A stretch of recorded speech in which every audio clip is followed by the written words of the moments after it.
Holy shit, I haven't even announced it yet. There's two people already watching.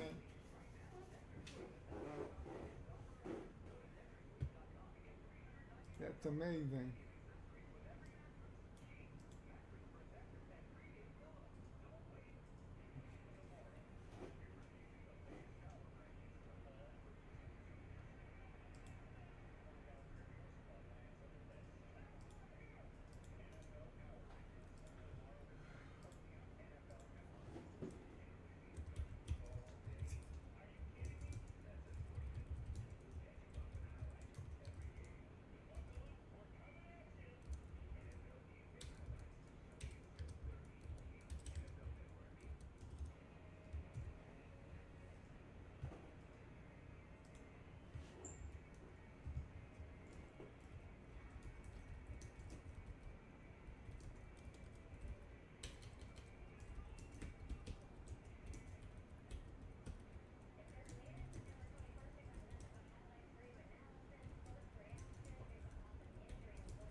We're live as soon as I unmute my microphone. Okay, good. Hey everybody, thanks for coming out. Man, I gotta tell you, what an exciting week this is gonna be. I thought it would be pretty hard to top last week. You know, the new peace treaties being rolled out and all the stuff that's been going on. Oh, this week is gonna top everything that happened last week. Absolutely. Okay.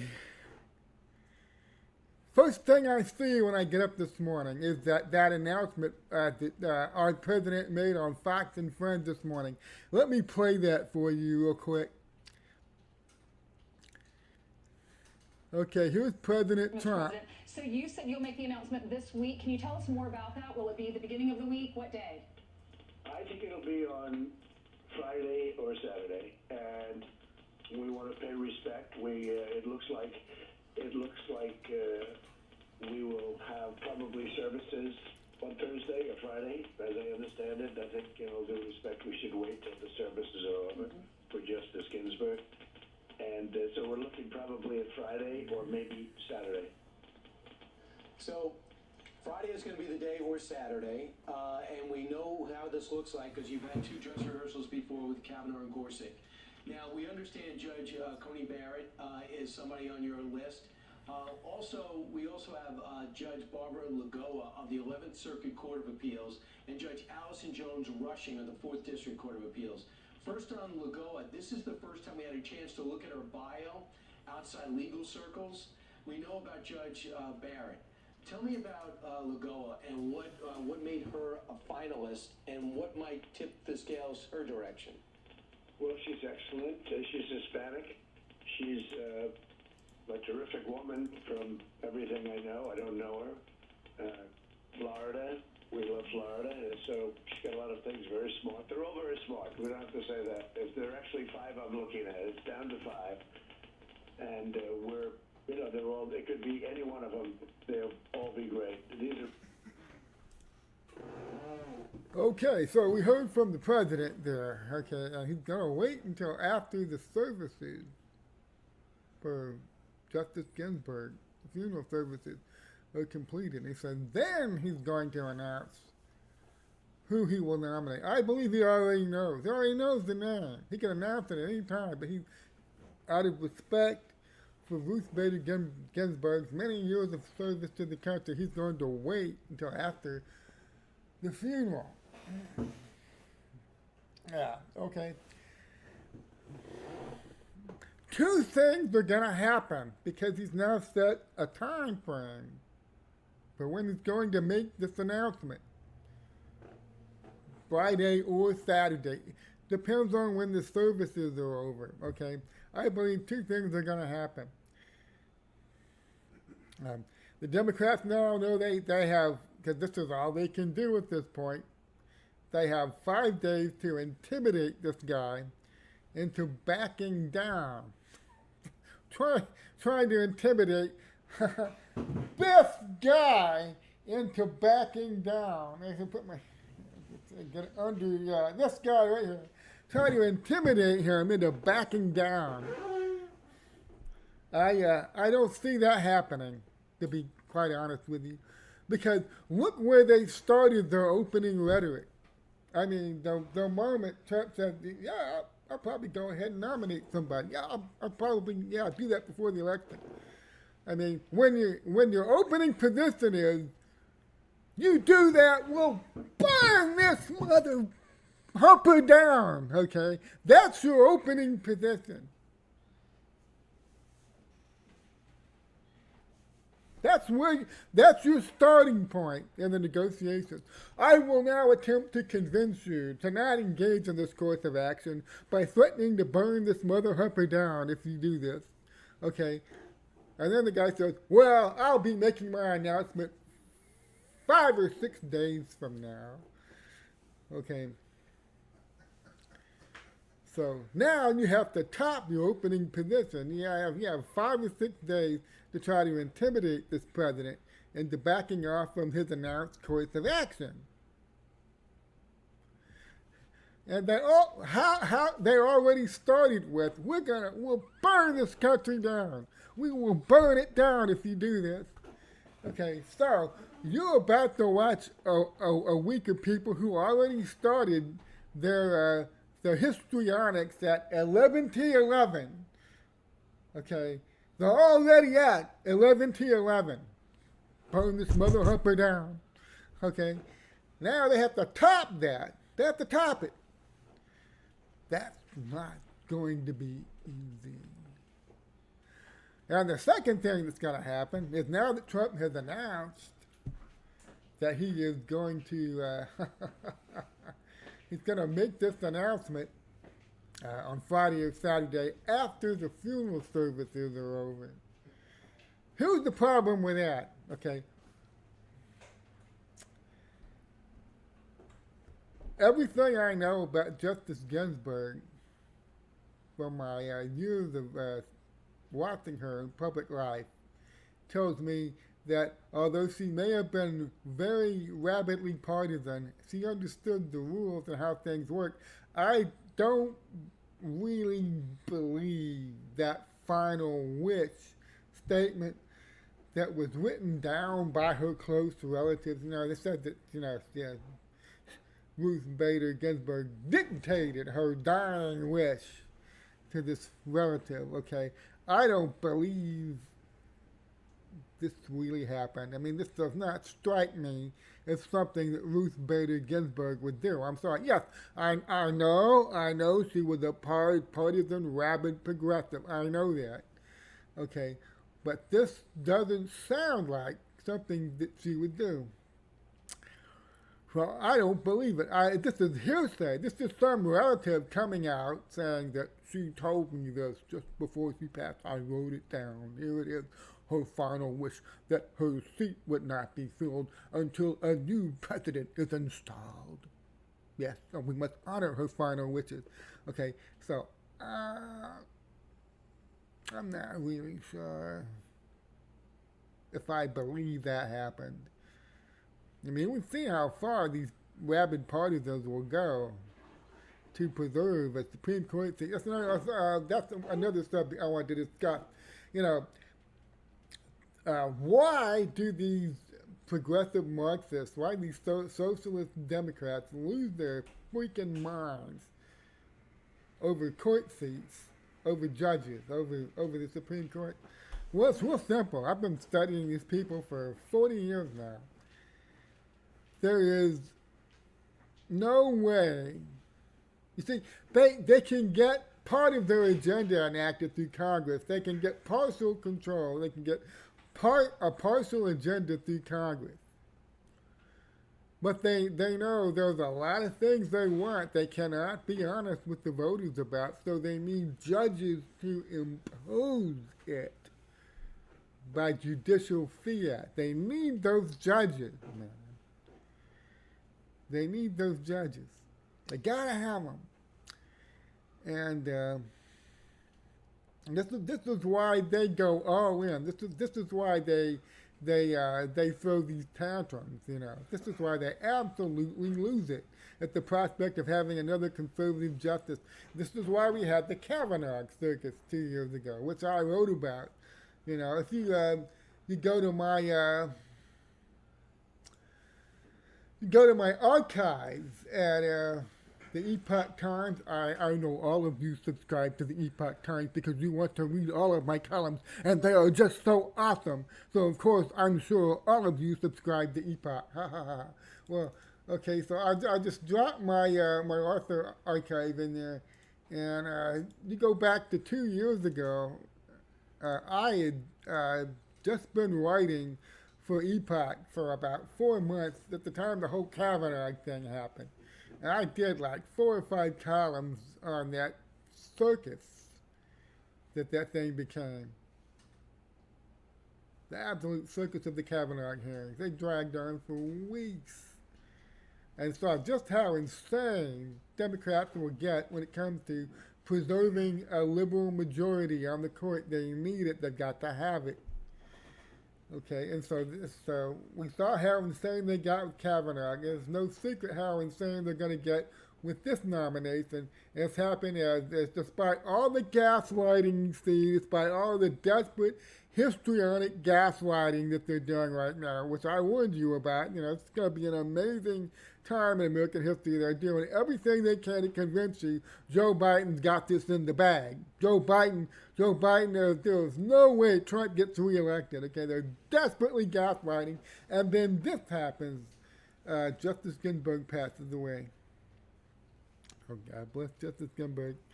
Okay, and they're going to absolutely lose their minds. So so I don't believe that statement actually came from Justice Ginsburg. I'm really leaning towards that. I think a relative invented that.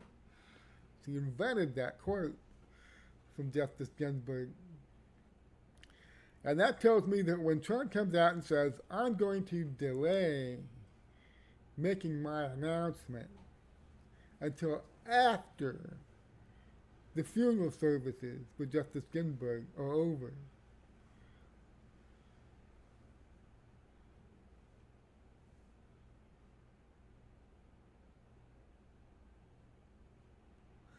They're going to delay the funeral. Watch.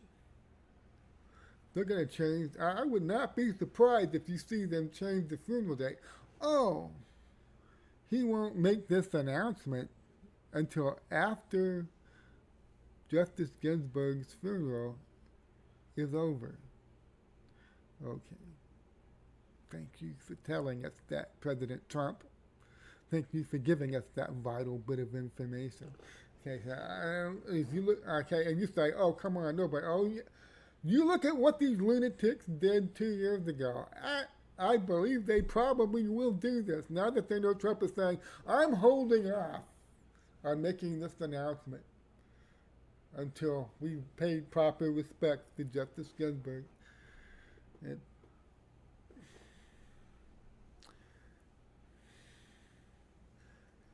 my brother has a theory that Justice Ginsburg wanted to retire years ago, but she was told not to. Told she had to hang on.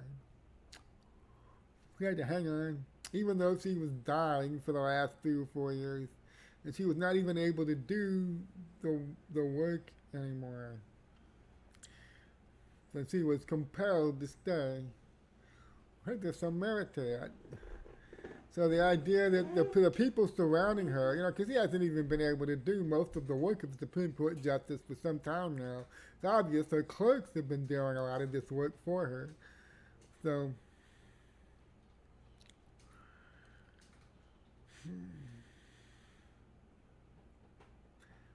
you tell yourself nobody would go that low. They would not keep this lady on ice in her funeral home just to delay the funeral.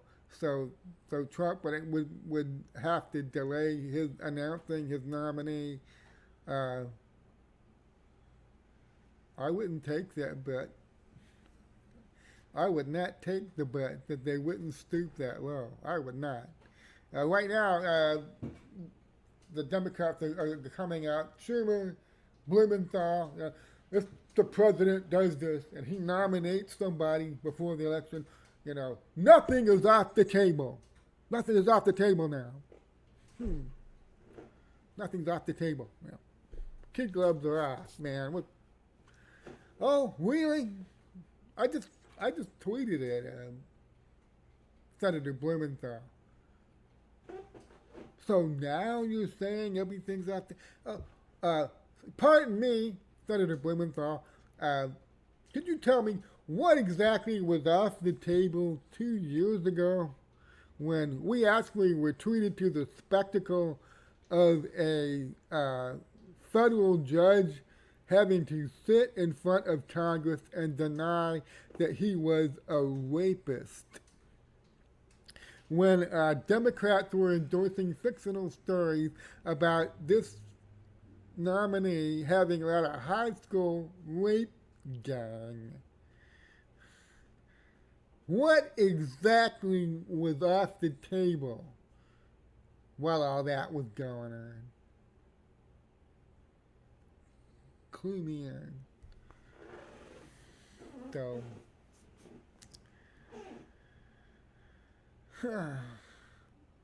this is going to be an interesting week, because I would not be surprised now that President Trump came out and said, "I'm waiting for the funeral services to be over, then I'll make my announcement," that these people would stoop to delaying the funeral. I think they would. Absolutely think they would. No. As for who Trump is going to nominate, I don't. He's got good people advising him. He'll pick somebody good. It might be Amy Coney Barrett. It might be this other Hispanic lady judge, Lagoa. I'm not saying that. Sorry. Lunagoa. I have no idea. I'll learn how to say the name by the next live stream, I promise. Okay. Doesn't matter to me. I know he'll do a good job. He'll pick somebody good. I didn't know a thing about Gorsuch. I didn't know a thing about Kavanaugh. It's true, these guys are rule of law guys. They call it as they see it. They haven't always agreed with Trump. That's what we want. We want rule of law guys. They're not playing political favorites. They're going to call it how they see it according to the law. So, going to be an interesting week to see what happens with this, because with everything else that can be coming down this week, I mean, we're hearing from multiple sources that have been had good stuff in the past that the Durham indictments are not that far away. We're hearing that there are multiple Arab League countries that are finalizing their own peace treaties with Israel that will be coming soon. And on top of everything else, of hearing things about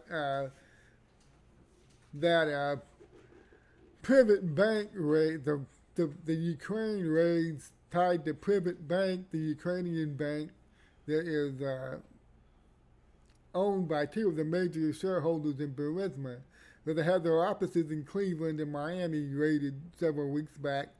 There's going to be there could be developments on that this week, so I'm hearing a lot of things. But right now, the big thing everybody's focused on is the Supreme Court, and the Supreme Court is so important because presidents come and go. Most the president can stay in office is 8 years, and then presidents are gone. But a Supreme Court justice can be there deciding cases that affect your life. They can sit there for 30, 40, 50 years.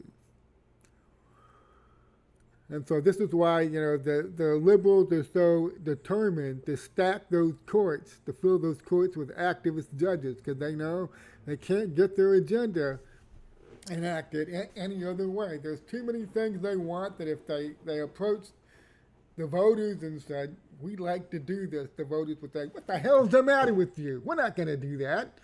No, you need some judge in a black robe saying, you will do this because I say so. I'm a judge. That's it. I have ruled. They do it by judicial fiat, and that's how they've gotten their way on a lot of things. And this is another point. It's not also what these activist judges do, what they actively impose. It's what they stop. How many times to keep things from happening, you have a liberal activist judges block things. They block things in the courts. And so it isn't just what they do by judicial fiat saying this must happen. It's also saying, no, you can't do that. So half of the battle with these liberal activist judges is that they're blocking things. They stop things. And the other half is, what they're actively doing, like they did with the busing the kids back in the 70s. Federal judge said, yeah, we're going to bus these kids to different communities, and that happened. And so that's why the battle for the courts has always been so vital. It's so important. I understand not everybody trusts McConnell. Not everybody trusts Graham. I understand that, okay? But they are on board with what Trump is doing with the courts. So I'm fine with that. They're on board with it. You look at how many judges have been confirmed in the last 4 years. We've got to get Trump that second term. You understand? This is why the left is so freaked out. Because, like my brother Kate Stewart, who I hope you're all following on Twitter, has explained extensively, Obama did a deal with Hillary Clinton where they agreed not to fill hundreds of federal judgeships so Hillary Clinton could sell those seats to, pay for play. She was going to sell judgeships. She's going to sell the seats.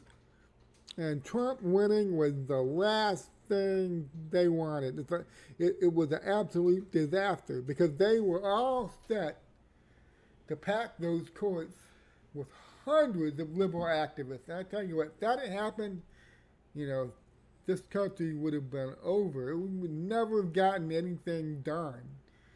With liberal activist judges both imposing the progressive agenda and blocking any attempt to stop that progressive agenda or to advance conservatism in this country.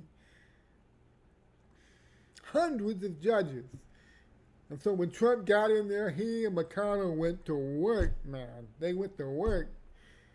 And the left knows this. And I mentioned this last night on the Quad Verum live stream with Saul Montes Bradley and Cates and my brother, Dwayne Cates.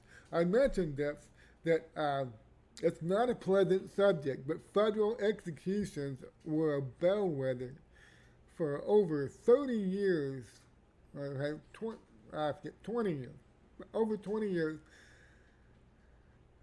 Federal activist judges blocked any attempts to resume federal executions. The last one was like in 2003, something like that. McVeigh and one other guy. And then they blocked them. They said, you're not going to have any more federal... I understand this. It's still the law that, the federal government puts people to death for certain crimes. It's just that the judges wouldn't allow any executions to proceed. You see, that was the issue. So, as I wrote in a column, which I'll link right now, federal executions are about the return of the rule of law. That's exactly what it is. Because I guarantee you, if Attorney General Barr had he wasn't Attorney General back then, if Jeff Sessions had said back in 2017, okay, we're going to resume federal executions, okay, and set dates, you know what would have happened back in 2017?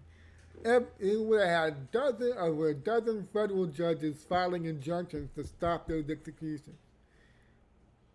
So when Barr announced back in, I think it was May, that in July, federal executions were going to resume, it got a lot of attention, yeah. But in the end, only 2 or 3 judges, not a dozen, not 2 dozen, 2 or 3 judges filed injunctions to try to stop them. One of them was, who filed repeated injunctions, was Judge Tanya Chutkan of Washington, D.C., filed numerous injunctions to try to stop the first 2 executions. And Barr because the injunctions were bullshit. I mean, the executions happened, and a 3rd execution happened, and by the time you get to August, did you know that there were 2 more federal executions in the month of August? It hardly made a ripple at that point. Okay, the dam was broken in July. They managed to muster some resistance to following the law. See, federal law says you put people to death with this. That's the law. And they have people on death row. Many of them have been there for years, some of them decades. And there's no reason for these people to still be there. So Barr says, we're going to follow the law. We're going to start carrying out these executions. And there was a lot of resistance at first from several judges filing all these injunctions, and then poof. It happened. The rule of law was reestablished. This needed to be demonstrated to some people. The rule of law is back. Okay, and then today we get the, they've been preparing this for a while. Today, Attorney General William Barr comes out and says that the cities, see what cities was it? Portland and Seattle and New York City have been declared anarchist jurisdictions, which means the elected officials in these cities are not enforcing the law. They are letting anarchists run amok in their cities. And they're not protecting their citizens, and they're not protecting the property of their citizens. And so the Justice Department says today, we're going to take your federal funding away from you. You won't, okay, you won't even do the basic function of a government and protect your citizens? Fine, you don't need any federal funding then. So that bar was open today.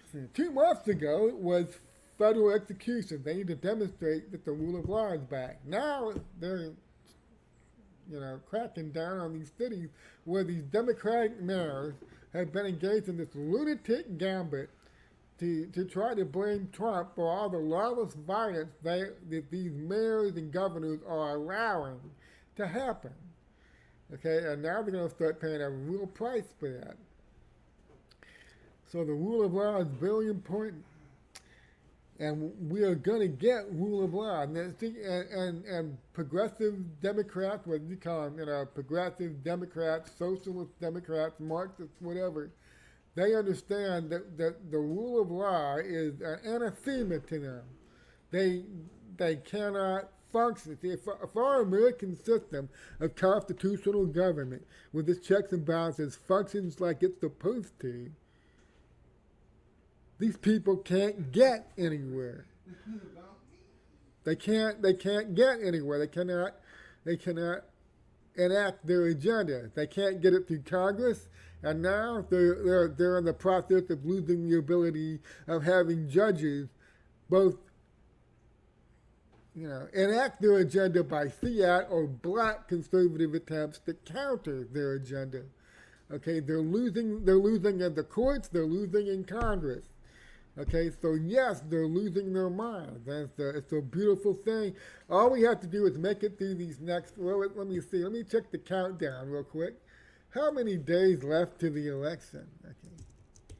Countdown to the 2020 election is now 42 days. Okay, all we have to do is make it through the next 42 days.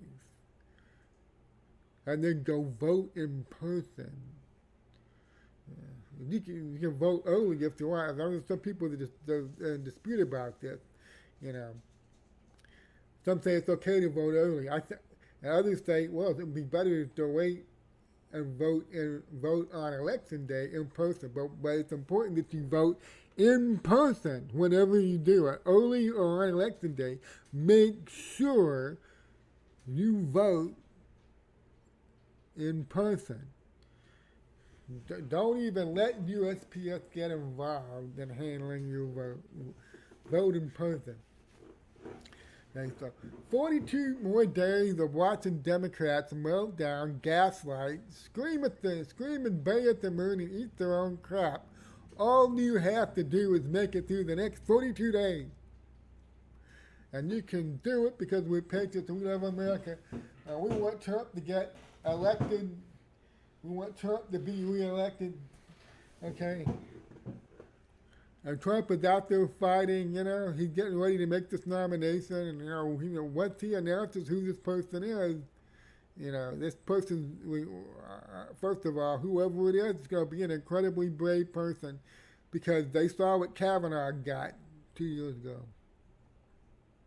If they agree to take this nomination and accept it, whoever it is, it will be a woman and her husband, and they will have no illusions about what is going to happen to them. And that means they will be great patriots, and they will need all the support and prayers that we can give them. Because Kavanaugh, man, what they did to the Kavanaugh family, I'm still upset about it. It's 2 years later, and I'm still mad about it. What they did to Kavanaugh and his family. Imagine sitting right there in front of his wife and daughter. They accused this guy of being a rapist, and then they let that crazy woman Julie Swetnick, whose lawyer was Michael Avenatti, who's now in prison. And they let her go on NBC News and repeat the story about high school rape gangs. No, I don't have any illusions about how far the left will go to try to block this. Okay. Now, somebody I think it was Dr. Colin Borsenko said on Twitter this morning that she was really upset watching what the Republicans did to Merrick Garland 4 years ago. I want to explain something about what happened with Merrick Garland 4 years ago. Okay, there's something that a lot of people need to understand. It makes a difference who holds what branch of the government. See, 4 years ago, Barack Obama was president, a Democrat, and the Senate was under the control of the GOP, Mitch McConnell and the GOP. Okay, so there was divided government there. And Barack Obama was on their way out. That was his last year. He was not going to stay in office. A new president was coming in that the voters were going to pick. So Obama was not going to be in the White House the next year. And so it made sense to say, let's wait and let the new president pick the new Supreme Court justice. Because they had divided power, okay? But every single time the White House and the Senate, ever since this was laid down in the Constitution, it's happened 29 times, okay? Every single time the White House and the Senate have been held by the same party in an election year, and there's been a Supreme Court vacancy. That vacancy has been filled.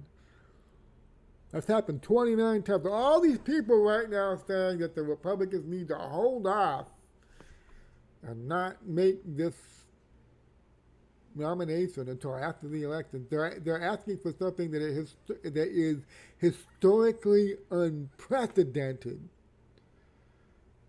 Every single time this happened before in the past, a Supreme Court vacancy opens up, and the same party has the Senate and the presidency, that vacancy has been filled every single time.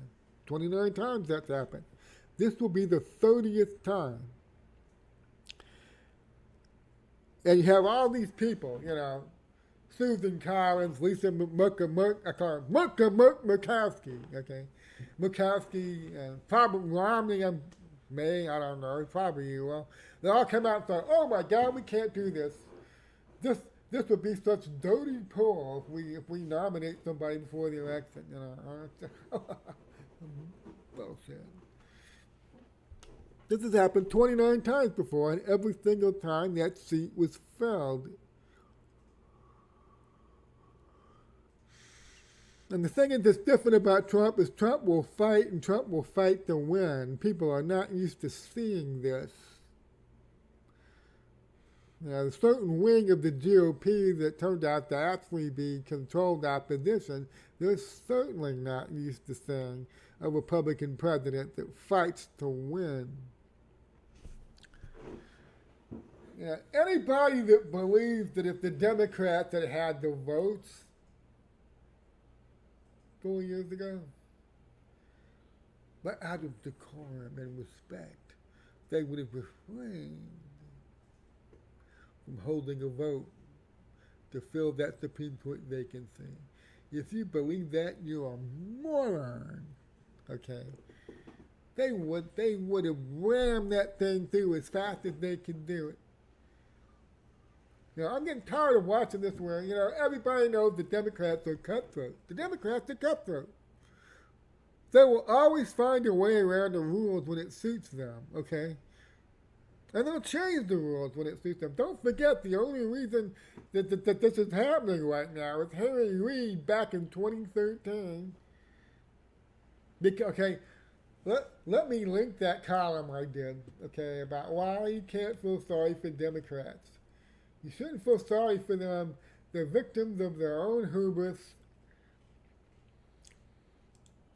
Back in 2013, the Democrats were in a very different place. They were in a very different mindset back in 2013. Barack Obama had just been reelected. See, this was after they already spent 4 years rigging the game in their favor. And now they were going to get another 4 years. And the plan was proceeding beautifully. Hillary Clinton made her exit from Secretary of State.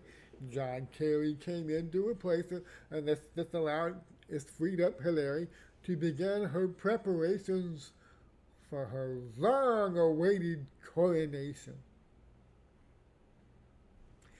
Her long-awaited coronation will now, at last, happen.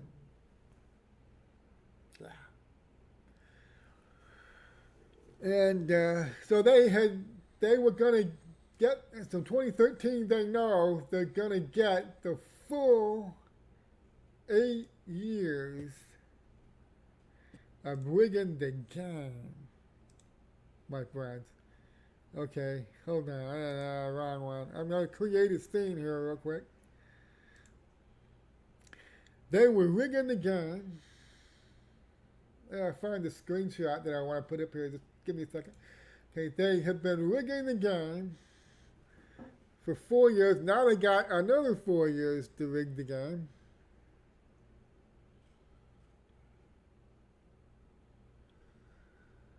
And I can't find it. Okay, hold on.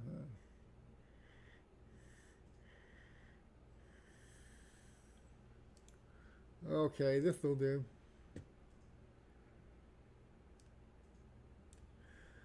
Okay, hope you're all seeing that. Okay, they spent 8 years doing things like setting up the Consumer Finance Protection Board or whatever it's called. They spent 8 years fixing things at the IRS. They spent 6 years fixing things in the DOJ under Eric Holder, Obama's wingman. And there was no way they could lose, okay? There was no way they could lose. They had everything set up exactly how they wanted it. All Obama needed to do was make the successful handoff to Hillary.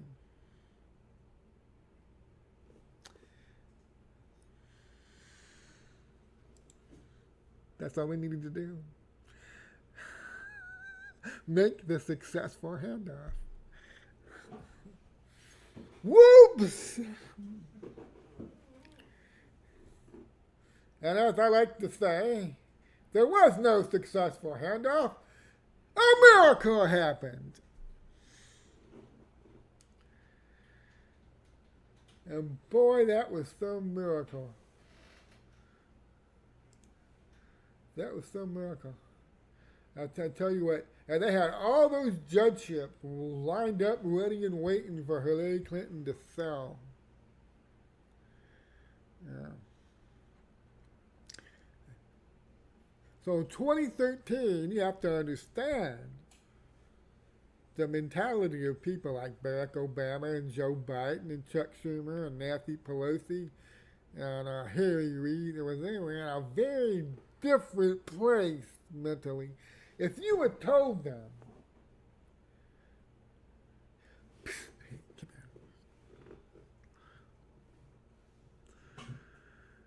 by 2017, Donald Trump will be in the White House. And you told them this in 2013. By 2017, Donald Trump will be in the White House with his orange hair and his orange tan. And he's going to have hundreds of federal judgeships to fill. And he's going to get to make 3 Supreme Court nominations by 2020. If you told them that, they would not have believed you. They would have said you had lost your mind. You were a lunatic. So it's amazing. You know how damn amazing it is Trump gets in there. Trump gets in there and immediately goes to work filling all these judgeships. And there's a lot of things Democrats have been doing to block things Trump is trying to do. And yes, those first 2 years, let's not forget this. Not only did Trump get blocked repeatedly by liberal judges and liberal circuit courts those first 2 years, he was having a fight for control of the GOP with people like John McCain and Paul Ryan and Jeff Flake and all these other, never Trumpers. He was having to fight all those people for control of the GOP. And I want you to notice this. Sure, we lost the House in 2018. But what resulted from that is, Trump didn't campaign for hardly any House members. Do you remember Trump campaigning for any House members in 2018? I've been saying this for a while. Trump knew the House was gone. There was no way they were keeping the House. Paul Ryan there were two factors that made it clear we were not keeping the House in 2018. I don't care what people tell you. We were not keeping it. Okay, two things. First, the hush money, the hush fund scandal. That caused about 15, I forgot how many it was, 15 to 18 Republican House members to get shit canned, okay? One of them was my own representative, Blake Farenthold, got caught up in that and had to resign, not run for re-election. It's the only thing he ever really did that made the news, Right now, the guy that's my representative here, I can't even remember his name. He's pretty much useless too. He never does anything. Okay, but be that as it may, okay, about 15 to 18 Republican House members, gone in the hush fund scandal. Then Paul Ryan led his own mass exodus. He led another 15 or so GOP members into retirement. They all suddenly decided, many of them in the prime of their political lives, that they certainly wanted to go spend more time with their families. Now, I'll tell you, and that's the cover. I'll tell you what that was. That was Paul Ryan saying to Trump, I'm coming out of here, and I'm going to lead over a dozen other guys with me, and I'm going to hand this house to the Democrats, and they're going to stop you, and you're going to be gone in 2020. That was the plan. So, don't give me that crap. Paul Ryan wanted to spend more time with his family. Bullshit. No, he didn't. Tell you what that was. That was just taking his middle finger and tapping it under Donald Trump's nose and saying, how do you like this? Okay. So we weren't keeping the House. And Donald Trump said, fine. We're not keeping the House. How can I use that?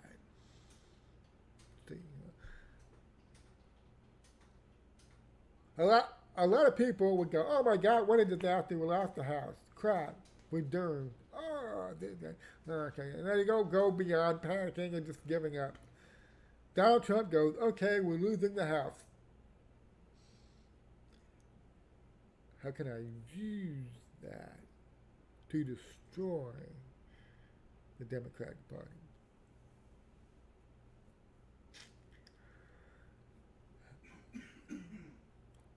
You look at what the Democratic Party did to itself since it started crawling over winning those 2018 midterms. Who did they make the new face of the party? What did they endorse? Okay, first of all, they made the lunatic, they called the Squad. They made the Squad, the young, vibrant, energetic, upcoming face of the Democratic Party. AOC, Presley, Tlaib, lunatics, absolute lunatics. One of the first things they do is they endorse the Green New Deal. Yep. the Green New Deal. And they all talk how much they love the Green New Deal, and how buoyed they are with the Green New Deal, and how vitally important to the future survival of the planet it is that we get the Green New Deal passed.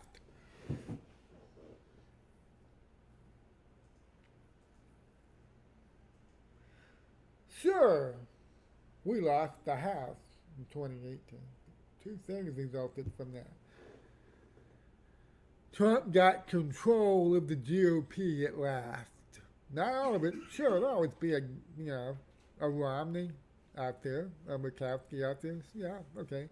But he pretty much got control of the GOP from that point. So Romney is pretty much useless. Okay, he's not able to mount any effective opposition. McCain was literally the last guy who was able to do a big screw you moment. Like with that Obamacare vote. That was literally the last time one of these never Trump senators was in a position to do that. And he took that to the grave with him.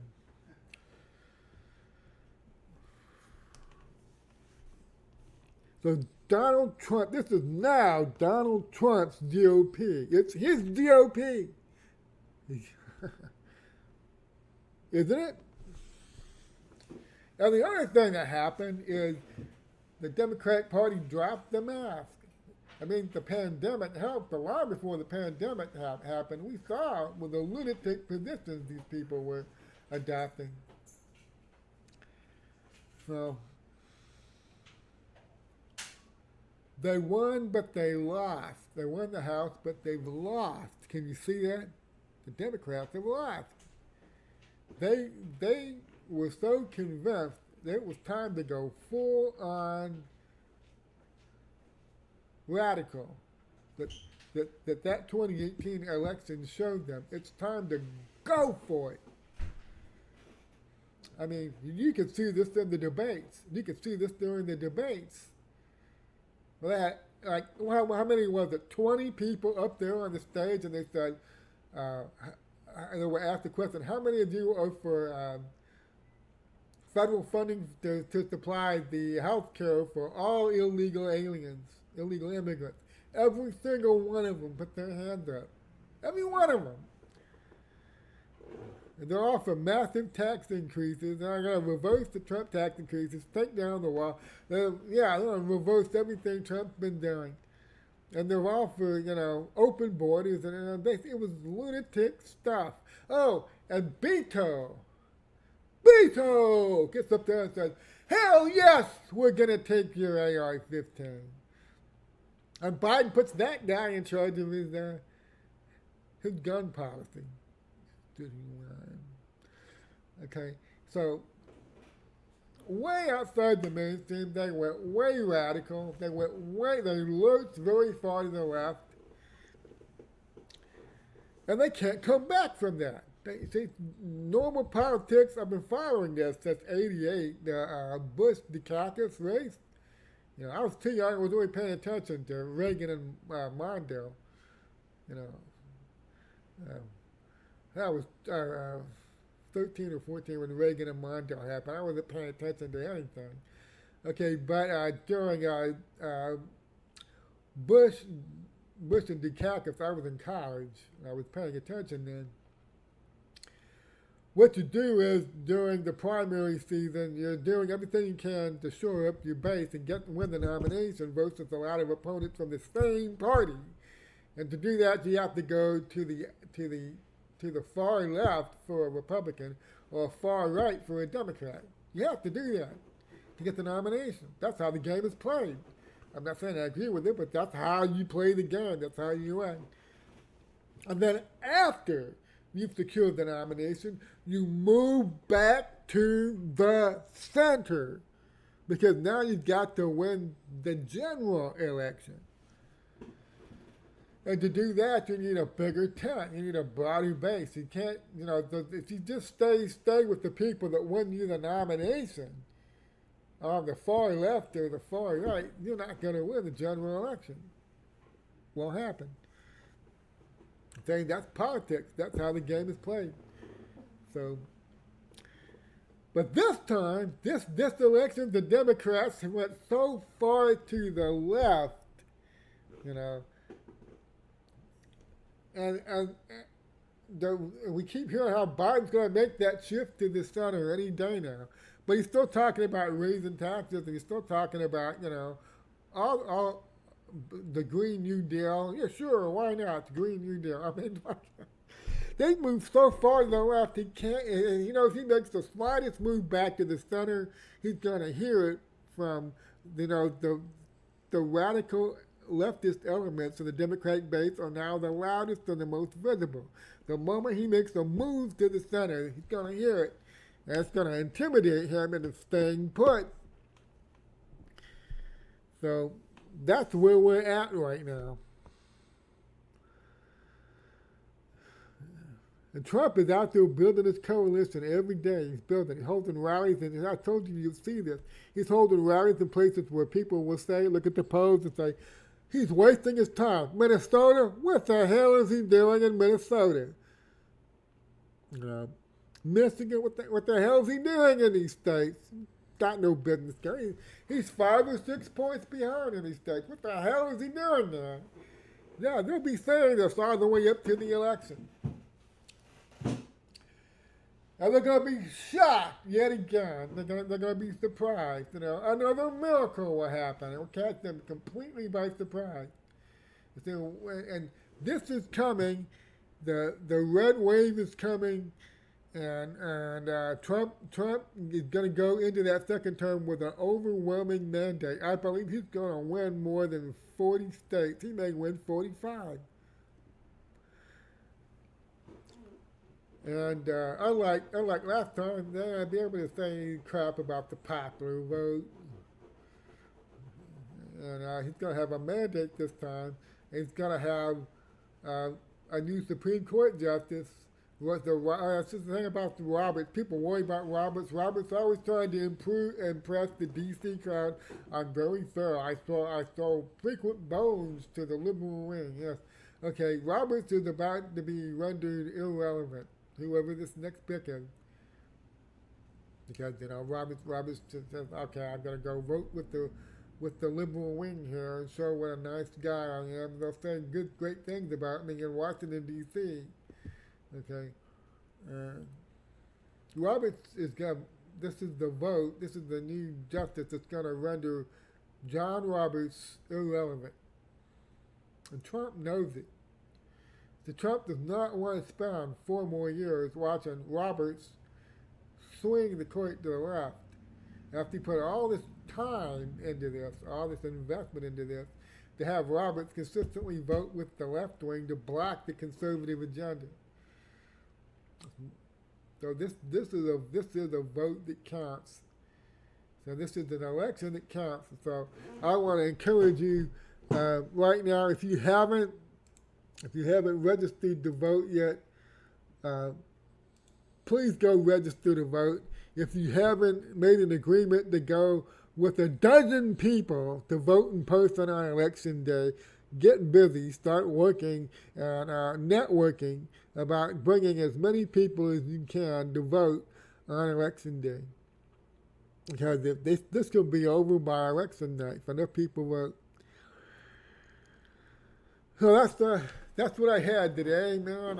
Getting up and seeing that Trump had made that announcement. He set a time frame for his announcement of this nomination, and it's Friday or Saturday. And I just want to reiterate the 2 points. This means that they have to up the Democrats, the left. They have to up their rhetoric. They're going to try to intimidate him. into backing off. They have 5 or 6 days to do it. And they're already started by saying, we're going to burn this country down if you do this. So, hey, good luck topping that opening position. And I also talked about how I wouldn't be surprised if they end up, the forces that be, putting a lot of pressure on this family to delay that funeral, to try to delay Trump making this announcement of his nominee. We've seen all the other insane stuff they've done, so I have to say that would not surprise me. Okay. Well, that's all I had today, folks. Thanks for coming out. Let me just post this real quick. Some of you asked about me having that thing where you can make a donation or whatever. Actually, Twitter doesn't let you do that until you have a certain amount of followers. But I do have a PayPal that I just linked there, and you can send in a small donation that you want there, and I would really appreciate it. Thanks for coming out, and God bless, and let's have a great week.